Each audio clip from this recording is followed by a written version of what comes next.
The alarm screamed through the command deck of the battleship Defiance. Commander gripped the edge of his chair as another explosion rocked the vessel. Through the viewport, he watched three more human ships break apart under the bombardment. Their hulls split open like torn paper, spilling atmosphere and bodies into the black void of space. "Sir, we've lost the Marathon and Steadfast," reported his tactical officer. The young man's voice remained steady, but his hands shook. "Only 14 ships left in the fleet." Closed his eyes for a moment. 14 ships. They had started this retreat with 97. 3 days ago, the colony had fallen. Now they ran like wounded animals, trying to reach the jump point before the hunters finished them off. "Calculate jump coordinates for the belt," ordered. "We need to disappear." "Commander, that's deep space. Nothing out there but ice and rock." "Exactly. They won't expect us to hide where there's nothing worth hiding for." The communications officer suddenly stood up, her face pale. "Sir, incoming transmission. It's from Earth." Everyone on the bridge went silent. Earth, their home world, the planet where humanity was born. "Put it through," said quietly. The image that appeared made several crew members gasp. Earth burned, not with fire but with the cold light of orbital bombardment. The Empire had turned its full might against humanity's birthplace. Cities that had stood for thousands of years vanished in flashes of purple energy. Oceans boiled. Forests turned to ash. "This is Captain of the Orbital Station Sanctuary," a woman's voice cut through the static. "Earth has fallen. I repeat, Earth has fallen. The fleet is destroying everything. We're evacuating who we can, but—" The transmission cut off as a massive explosion lit up the background. Felt something cold settle in his chest. Not fear, not anymore. They had run out of room for fear. "Jump in 30 seconds, announced the navigation officer.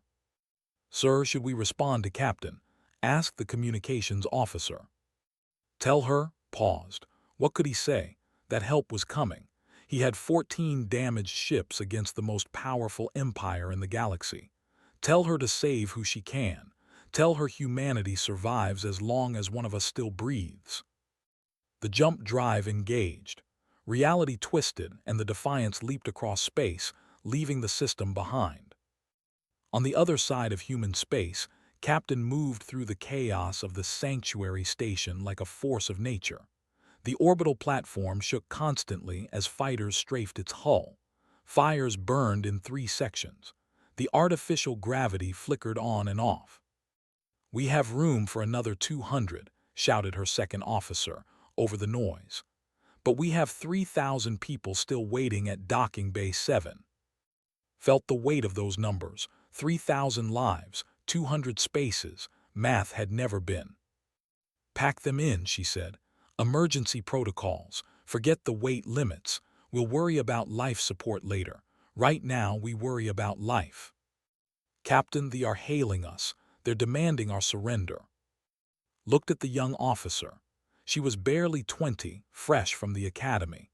She should have had years ahead of her, exploring the stars, discovering new worlds.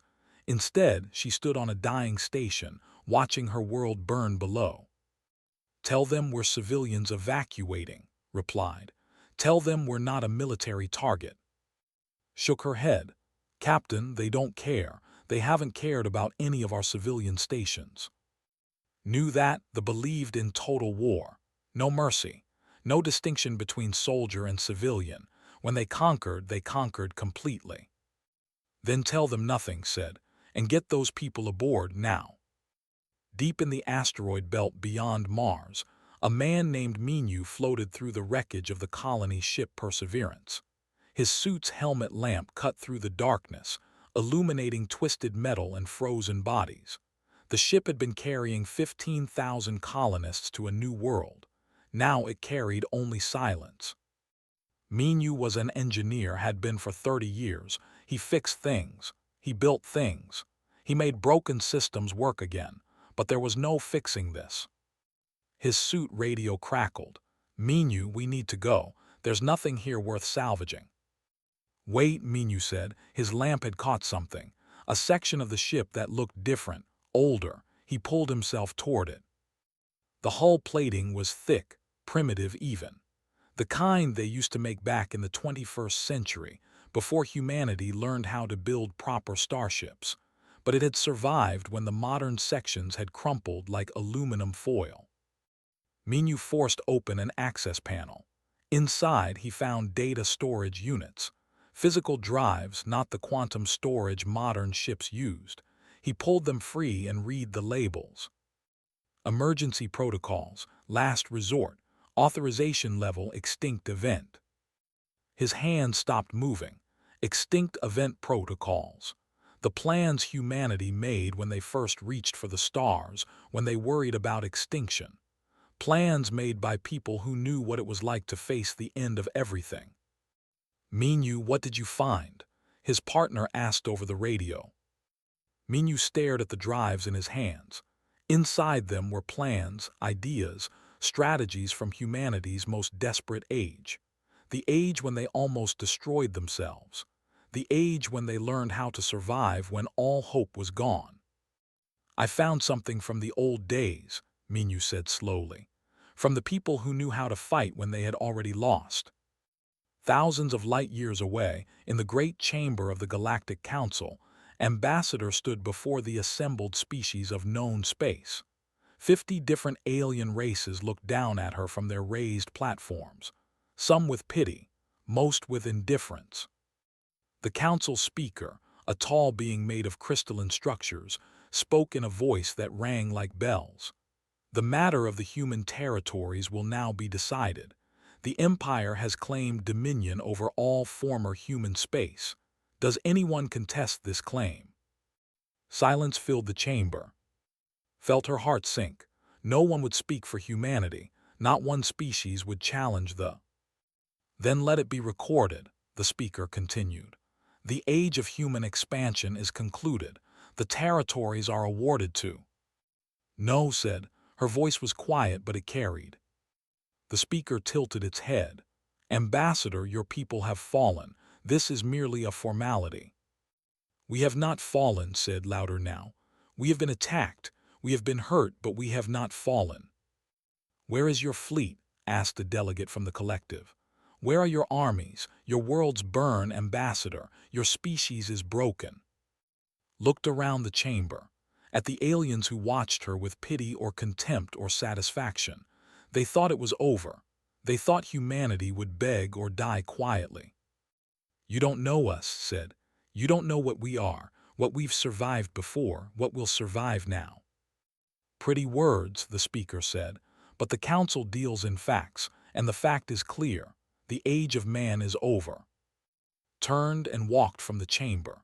Behind her, she heard them dividing up human space like it was already abandoned, like humanity was already a memory. But as she reached her ship, her communicator buzzed. A message, encrypted, from an engineer named Minyu floating in the wreckage of a dead ship. She read the message once, then again, and then she smiled for the first time in days. The message said, "They think we're broken. Let's show them what humans do when cornered." 6 months had passed since Earth fell silent. The Empire controlled 15 former human colonies. Their soldiers walked through empty streets, their ships patrolled quiet space. It should have felt like victory. Instead, it felt wrong. Commander Hun stood in what used to be the governor's office on Colony 7. The humans called it New Seattle. His species didn't understand the reference, and now there was no one left to explain it. Or so they thought. Status report, Hun demanded from his tactical officer. The human survivors show no resistance, Commander. They work in the factories as ordered. They follow all commands. Some weep for their dead, nothing more. Hun's sensory stalks twitched. Something felt wrong. Humans had fought desperately for months, ships ramming into his fleet, soldiers fighting with broken weapons, civilians using mining tools as bombs. Then suddenly nothing, just compliance. Double the patrols, he ordered. I don't trust quiet prey. Deep beneath the colony, in mining tunnels that didn't know existed, A man named sat in darkness with 40 other humans. They were miners, had been before the war. They knew these tunnels like they knew their own hands. Every shaft, every cave, every hidden passage. "They think we're beaten," said quietly.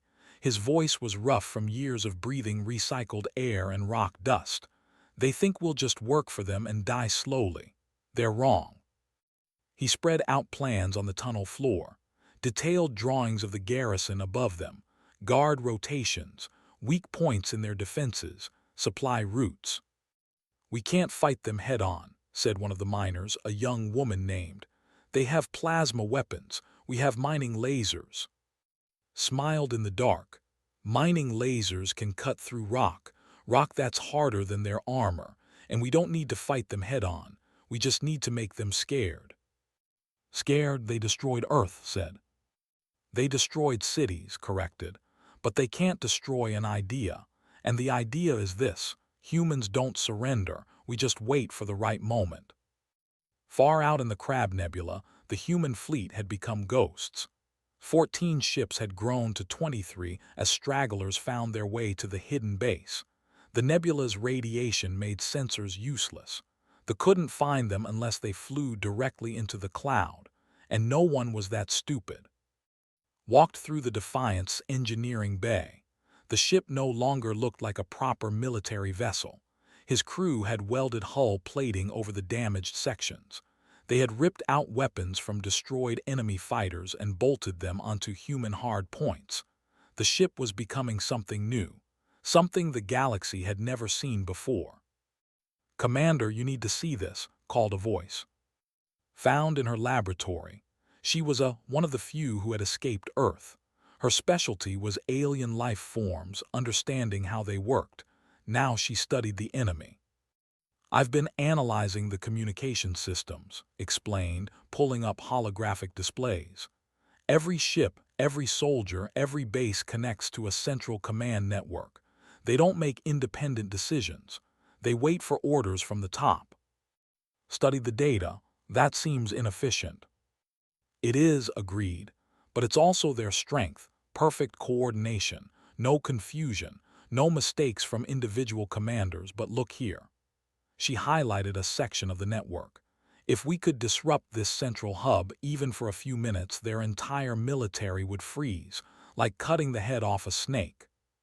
"Can we disrupt it?" Smiled. It was not a nice smile. "We're human, Commander. We can disrupt anything." On the Sanctuary Station, now hidden in the rings of Saturn, Captain trained civilians. Old men who had been accountants, young women who had been teachers, children who should have been playing instead of learning how to survive. "The fight by rules," explained to the group. "They have doctrine, strategy, proper military thinking. We're going to teach you to fight dirty." Her second officer demonstrated a technique using a simple metal pipe and a helmet they had captured. "Their armor is strong against energy weapons, but mechanical force, basic physics, they didn't plan for that." An older man raised his hand. "Captain, we're not soldiers. Most of us can't even shoot straight." Looked at him. "Good, they expect soldiers. They have plans for soldiers. They don't have plans for desperate humans with improvised weapons who refuse to die. We're going to be their nightmare." She pulled up footage from his group on Colony 7. It showed soldiers running in panic as tunnel walls collapsed around them. Mining explosives, placed by people who knew exactly how to bring down a mountain. "This happened 2 days ago," said. "One small group, 40 miners. They killed 200 and destroyed a garrison. The enemy still doesn't know what hit them." The civilians watched the footage. Slowly something changed in their eyes, not hope exactly, something harder, something that burned. "Mean you worked alone in a salvage bay, surrounded by parts from a dozen different ships. Human parts, even pieces from old Earth vessels that were 200 years old. He was building something that shouldn't work, something that ignored every rule of proper engineering." His communicator buzzed. "Minyu, the command staff wants to know what you're building." "A warship," Minyu replied, not looking up from his work. That doesn't look like any warship I've ever seen. Minyu laughed. It was a tired sound. That's because proper warships follow rules. They're built in shipyards by people who know what they're doing. This is being built in a salvage bay by a man who stopped caring about rules 6 months ago. He welded another plate into place. The ship growing in the bay was ugly, asymmetric. It had weapons pointing in directions that made no tactical sense. Its armor was layers of different materials, some of it not even metal. "Will it fly?" asked the voice on the communicator. "Probably." "Will it fight?" Minyu looked at his creation. "It better, because I'm going to build 50 more just like it." Back on Colony 7's network had grown, not just miners now, factory workers, medical staff. Even some of the children ran messages through the tunnels. They still thought the humans were defeated. They were very wrong. "Third target is marked," whispered through the darkness. "Supply depot, light guard, easy access through the old water system." Nodded, "We hit it tonight, but this time we leave a message." "What message?" "One that tells every soldier that humans don't forgive, don't forget, and don't die easy." That night the supply depot exploded. Soldiers rushed to fight the fire, to save their supplies. They didn't notice the humans painting words on the walls until it was too late. Words in the human language, but the meaning was clear enough. "We are still here." Commander Hun stared at those words. Around him, his officers argued about security measures and increased patrols. But he barely heard them.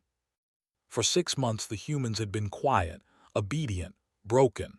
And in those 6 months they had been planning, learning, preparing. "Get me a direct line to High Command," Hun ordered. "Tell them we have a problem." "What problem, Commander?" Hun pointed at the words on the wall. "The humans aren't defeated. They were never defeated. They were waiting." In the Galactic Council chambers, Ambassador received a private message from one of the few species that didn't hate humanity. The Confederation, small and neutral. The message was simple: 3 garrison fleets have gone silent, no response to hails, no distress signals, they simply stopped transmitting. They are blaming equipment failure, but there's a rumor. The rumor says humans did this. Is it true? Smiled as she typed her response. "Yes." "How your fleet was destroyed, your world's taken." Thought about and his cobbled together ghost ships. About and his miners turned guerrillas. About Minyu and his impossible weapons. About and her army of civilians who learned to fight dirty. She typed slowly. "You made a mistake, all of you. You thought destroying our ships meant destroying our will. You thought taking our worlds meant taking our spirit. You thought the age of man was over. You were wrong. It had only just begun." 1 year after Earth fell, the Empire called an emergency military council. 47 supply depots had been destroyed in a single day. Not over weeks, not across different regions. All at once, all at the exact same moment. The military commanders stared at the tactical display in confusion. Human attacks didn't make sense. They followed no pattern, no strategy, no recognizable military doctrine. "They hit us in the outer rim," reported one commander. "While we reinforced the outer rim, they attacked the core systems. When we split our forces, they hit both. When we concentrated our forces, they struck everywhere we weren't."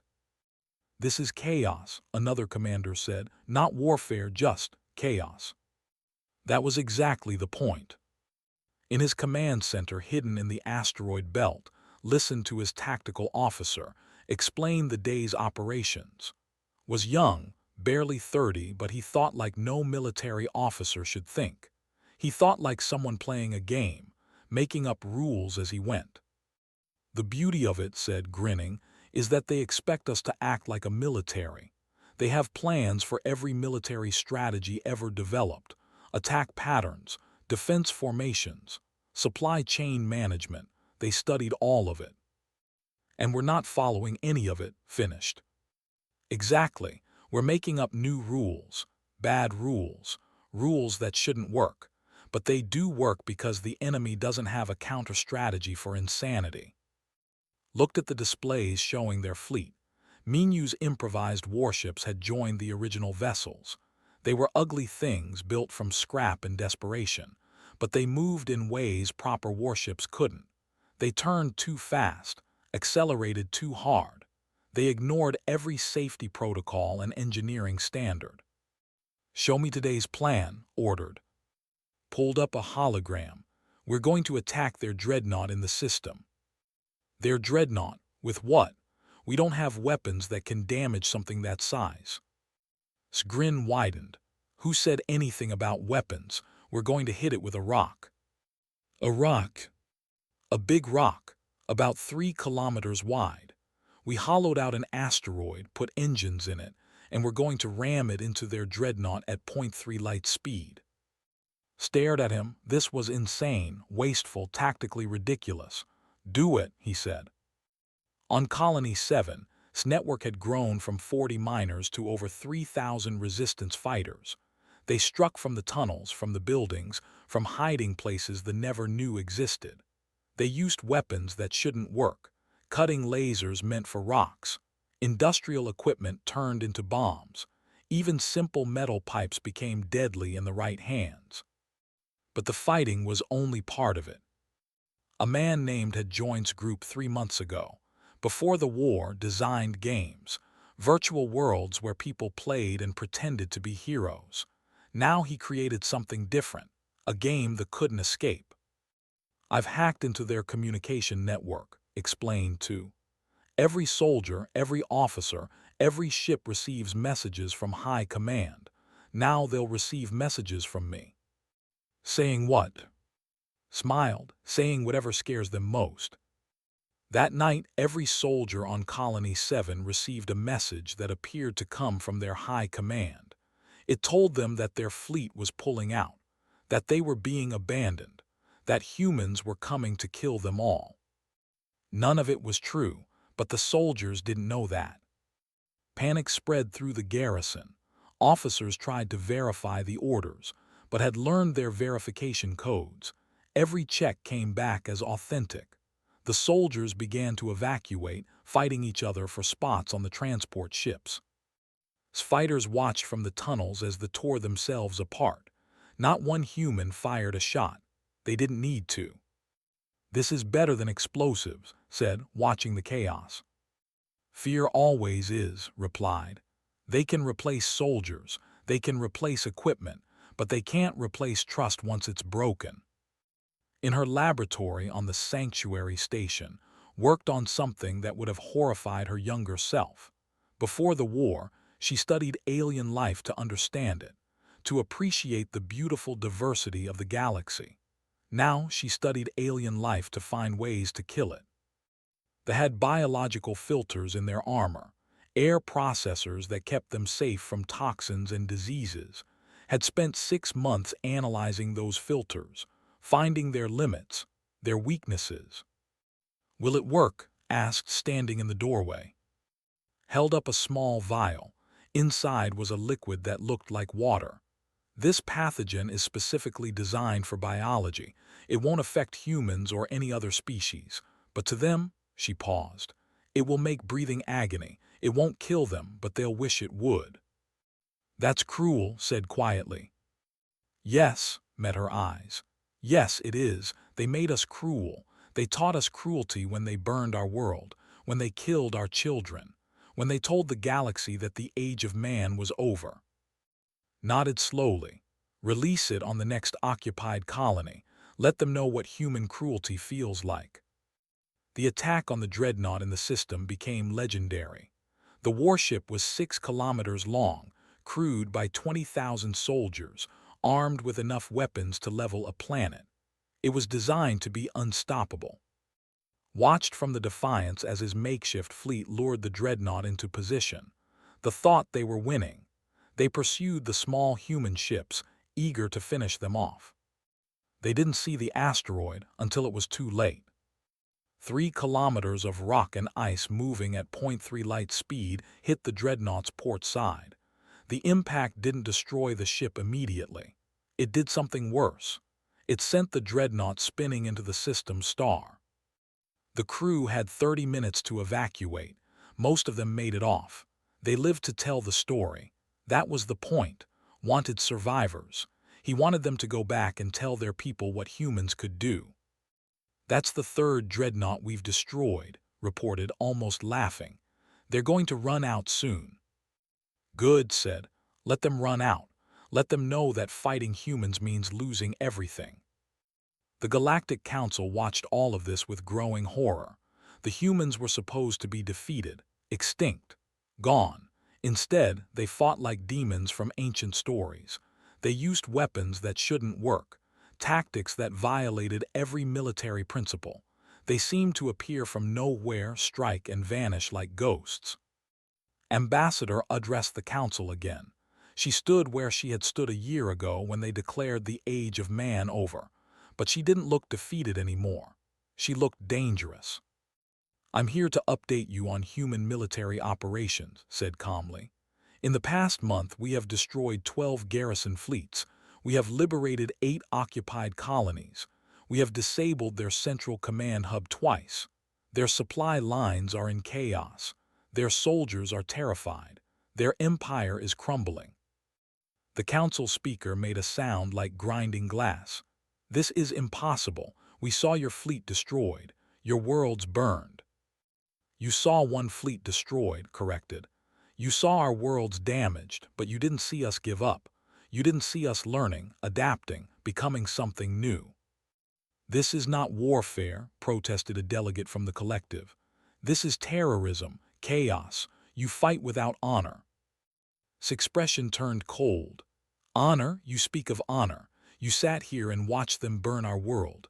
You divided our territory before our bodies were cold. You declared us extinct while we still breathed. Don't talk to us about honor. We learned from you. We learned that the galaxy doesn't care about honor, only about power." She activated a holographic display. It showed footage from a dozen human attacks, soldiers fighting with improvised weapons, ships ramming into enemy vessels, civilians turning mining equipment into bombs. It was brutal, desperate, terrifying. "This is what you made us," said. "You wanted us gone, you wanted us quiet. You wanted the Age of Man to end. But here's what you don't understand about humans. We don't end.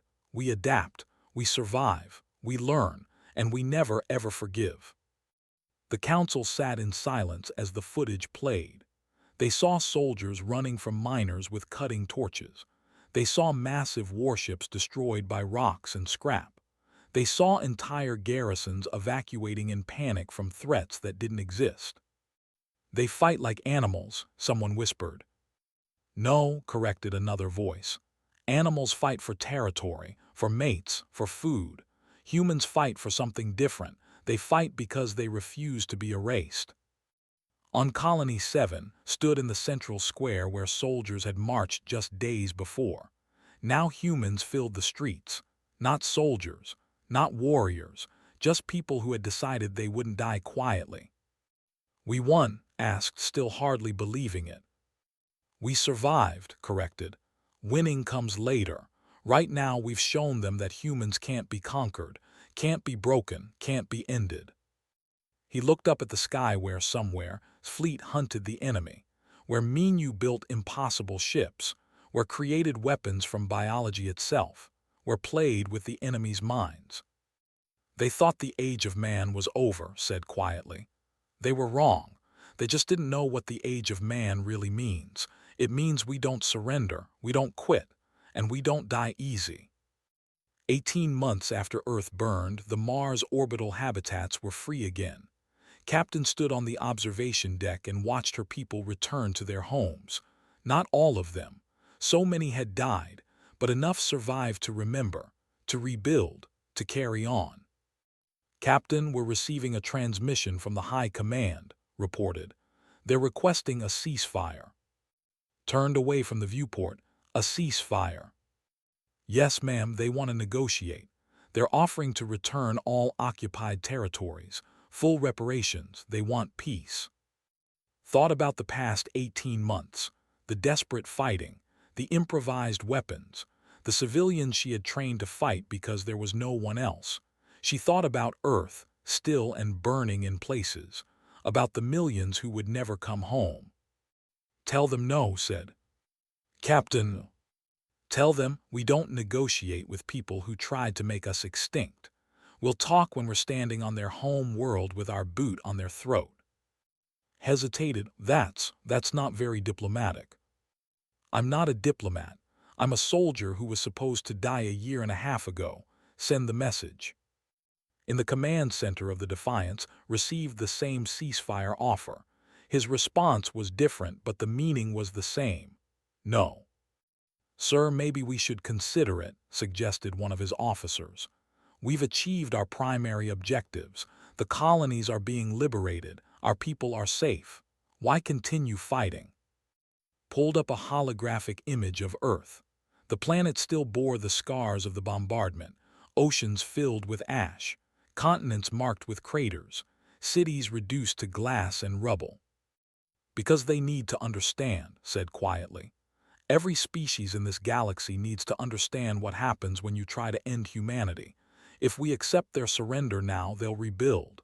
And in 10 years or 20 or 50, they'll try again, or someone else will. No, we finish this. We make sure no one ever tries to destroy humanity again." Nodded agreement. "We've already won the war, now we're winning the future." But not everyone agreed. A woman named had joined the human delegation to the Galactic Council 6 months ago.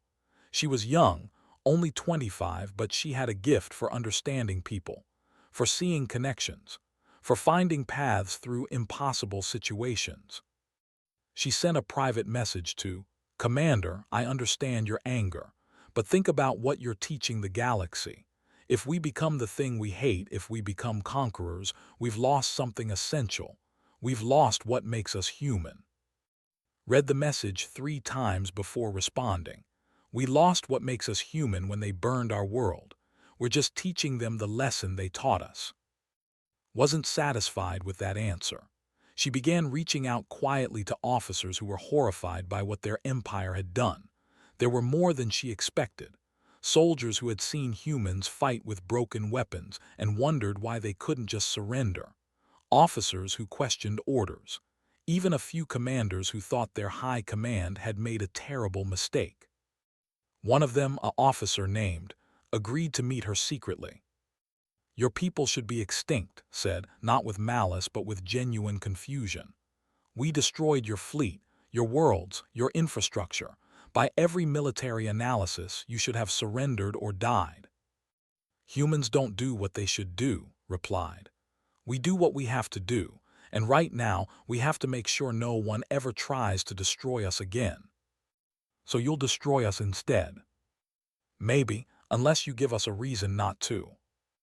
Was silent for a long moment. What reason would that be? "Help us end this war in a way that doesn't require us to burn your home world. Help us find a peace that both species can live with, or watch as we do to you what you did to us." On a hidden base in the outer dark, an old man named Sung emerged from his ship. He was 70 years old, had been a fleet commander before. Everyone thought he died when the colony fell. But Sung had been doing something else, something impossible. "Commander," Sung said when they met on the Defiance, "I see you've been keeping busy." "Admiral Sung, we thought you were dead." Sung smiled. It was a tired smile. "I let everyone think that. Easier to work when the enemy isn't looking for you. Come, I want to show you something." He led to the observation deck and pointed at the void beyond. Slowly, lights began to appear. Ship lights. Dozens of them, hundreds of them. "I've spent the past 18 months gathering every human ship that survived," Sung explained.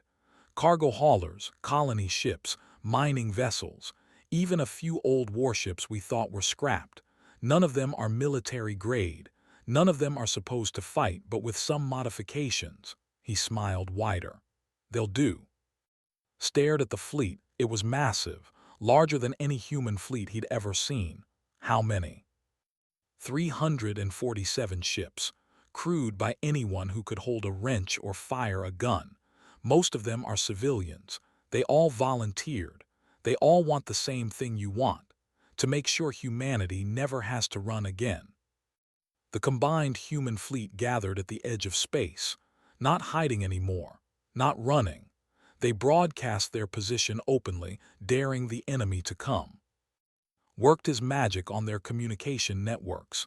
Every military channel is about to receive a message, he told the command staff. Want to hear it? Play it, ordered. His message was simple.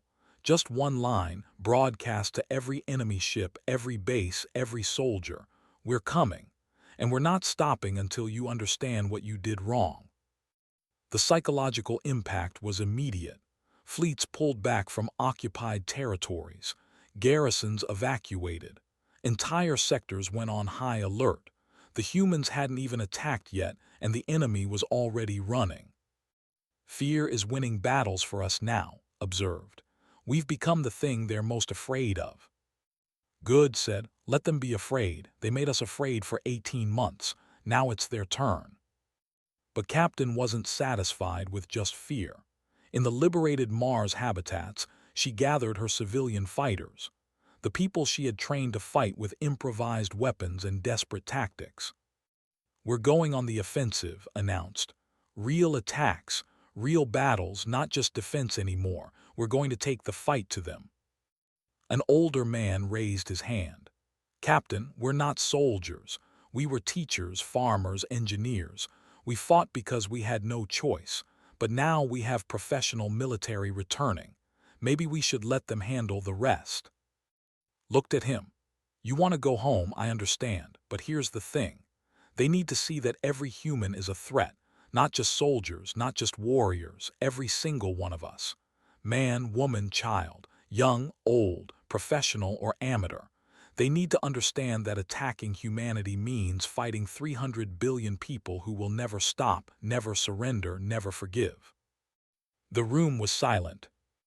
So yes, continued, you can go home, you've earned it. But if you stay, if you fight, you're sending a message that will echo for centuries. You're teaching the galaxy what it means to threaten human children. No one left. Minu's shipyards worked day and night. His impossible designs had proven themselves in battle. Now he refined them, made them more efficient, more deadly. He built ships that looked like they shouldn't fly but moved like dancers. Ships covered in weapons that violated every safety standard but hit like sledgehammers. The High Command is offering triple reparations now, his assistant reported. And they've agreed to disarm their entire military fleet. They're desperate for peace. Minu looked up from his work. Are we accepting? Commander hasn't decided. Neither has Captain. They're arguing about it. What are they arguing about? Whether revenge is worth more than peace. Whether we should take their surrender or destroy them completely. Minu thought about that. About the colony ship Perseverance where he'd found the old protocols.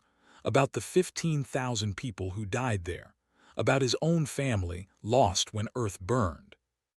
Tell them I vote for teaching them a lesson they'll never forget, Minu said. But that doesn't mean we have to kill them all. Just scare them enough that their great-great will still have nightmares about what happens when you anger humans. The debate raged through the human leadership, argued for accepting the surrender, argued for pushing to their home world, argued for making them hurt.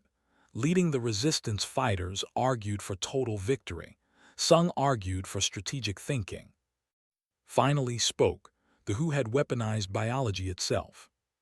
I've created weapons that could sterilize their entire planet, said quietly.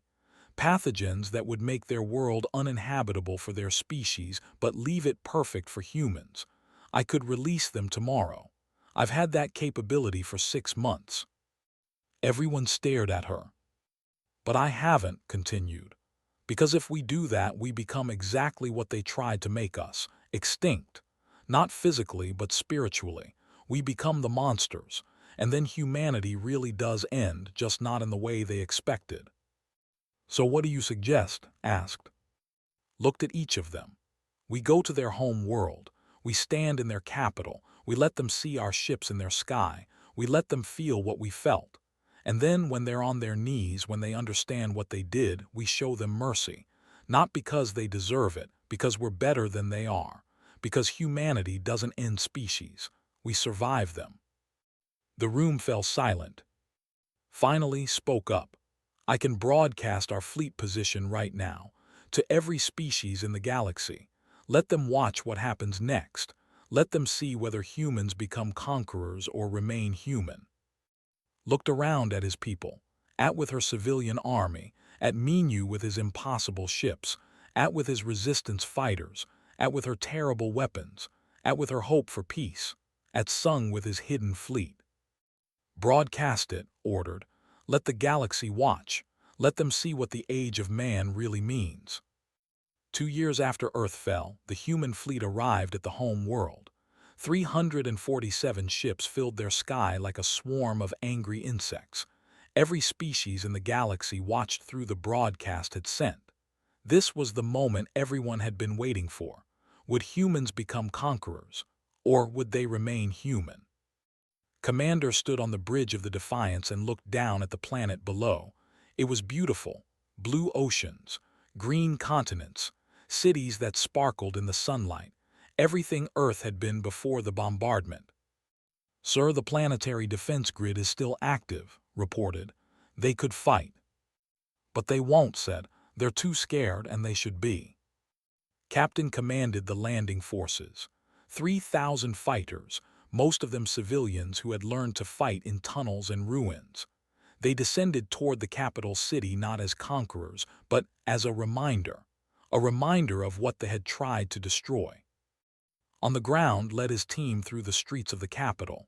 The aliens watched from windows and doorways, some with fear, some with hatred, but mostly with shock. These humans should be dead. Instead, they walked through the capital like they owned it. No looting, reminded his people. No violence unless they start it. We're not here to destroy, we're here to teach. Walked beside him carrying a flag, the human flag, blue and green like Earth used to be. Where should we plant this? The tallest building, said, where everyone can see it. In orbit, Minu activated the Helios protocol. Dozens of satellites moved into position around the sun. They were collectors, designed to gather solar energy. But if activated at full power, they could turn that energy into a weapon that could make a star burn hotter, hot enough to sterilize every planet in the system. The High Command is hailing us, the communications officer reported. They're begging us not to activate the system. Minu looked at, your call, Commander. Thought about's words, about becoming monsters, about what humanity really meant. Send them a message, said. Tell them we're keeping the system active. Forever. Tell them that if they or anyone else ever threatens humanity again, we'll activate it. Tell them we're not bluffing. That's blackmail, the officer said. Yes, agreed. It is, but it's better than genocide. They get to live, we get to be safe, everyone wins. Ambassador broadcast the evidence that had been collecting for months. Videos of forces bombing civilian targets, audio of commanders ordering the deaths of children, documents proving that the attack on Earth was planned as total extermination, not war. The galaxy watched in horror, species that had stayed silent, species that had divided human territory, species that had declared the age of man over. They all watched and understood what had almost happened. Commander Hun, the officer who had first suspected something was wrong, stood before in the Capitol building, the same building where emperors had ruled for 10,000 years. I underestimated you, Hun said. His voice translator made him sound tired. We all did. We thought destroying your fleet meant destroying your will to fight. We were wrong. You made a lot of mistakes, replied. The biggest one was thinking humans fight like everyone else. We don't. We can't. We're too stubborn to die when we're supposed to. What happens now? Will you occupy our worlds, make us slaves?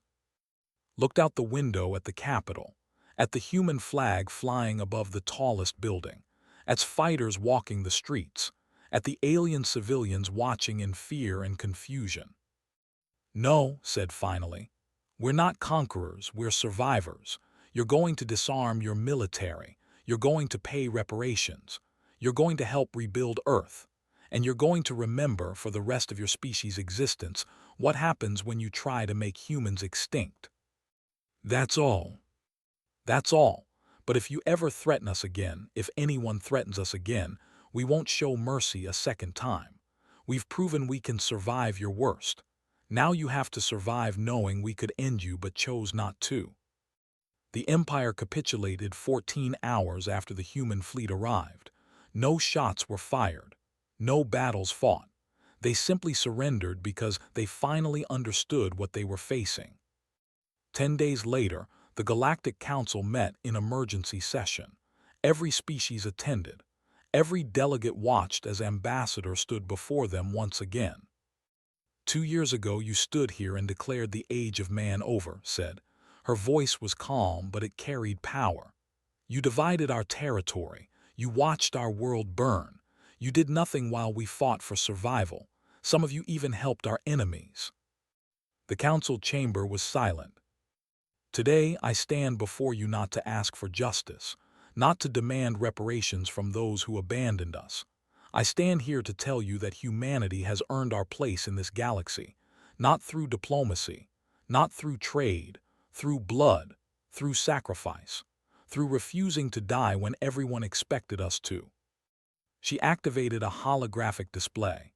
It showed human forces on the home world, showed the Helios Protocol satellites, showed Minu's impossible warships, showed resistance fighters, showed everything humanity had become in 2 years of desperate struggle. "We're proposing a new galactic charter," continued. "One that protects all species from extinction-level attacks, one that guarantees military intervention if any species tries what the tried, and one that makes humanity a permanent member of this council with full veto power." "That's unprecedented," the council speaker protested. "No species has been granted such authority." "No species has done what we did," replied. "No species has come back from the edge of extinction to dictate terms to their conquerors. We're not asking for these terms.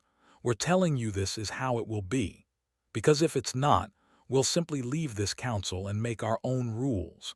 And trust me, you don't want to see what rules humans make when we're not trying to be diplomatic." The vote was unanimous. Humanity joined the Galactic Council as a permanent member. 3 months later, retired. He stood on Earth in the ruins of what used to be New York City and watched the reconstruction teams working. Slowly, painfully, Earth was healing. Captain found him there. "They're calling you a hero," she said. "I'm not a hero," replied. "I'm just someone who was too stubborn to die." "That's what makes you a hero. That's what makes all of us heroes. We were supposed to die and we said no." Had founded something she called the Human Resilience Institute. Other species were already requesting training. They wanted to learn how humans survived, how they fought, how they refused to give up. "They're scared of us now," said. "Every species in the galaxy looks at humans and sees something dangerous." "Good," said. "Let them be scared. Better to be feared than extinct." Minu continued building his impossible ships. But now he built them for exploration, not war. Ships that could go places proper vessels couldn't.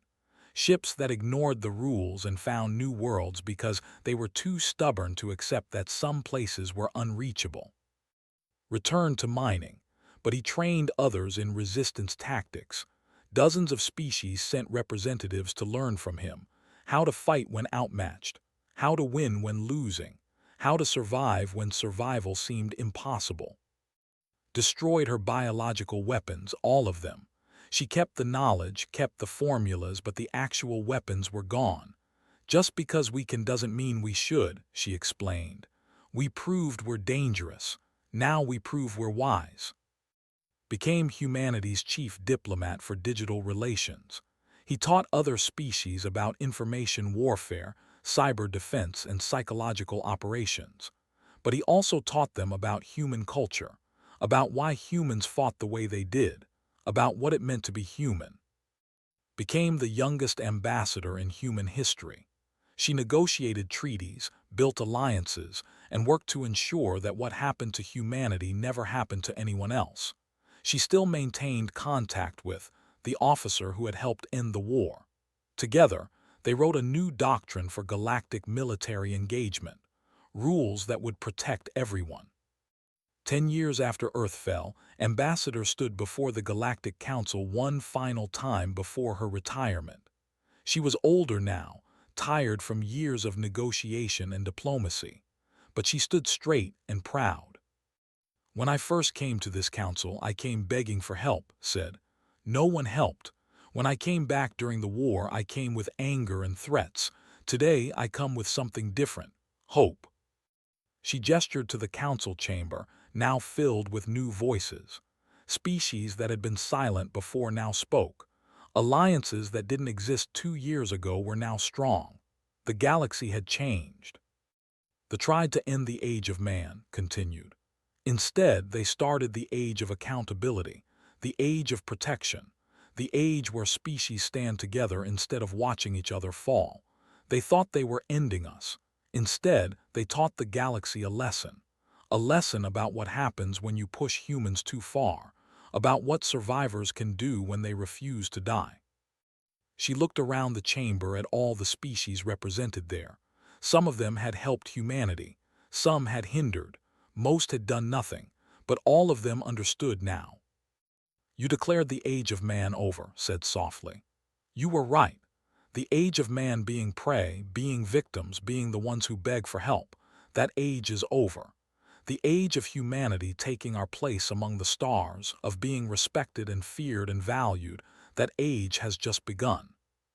Somewhere in deep space beyond the explored regions, a human exploration vessel pushed into the unknown.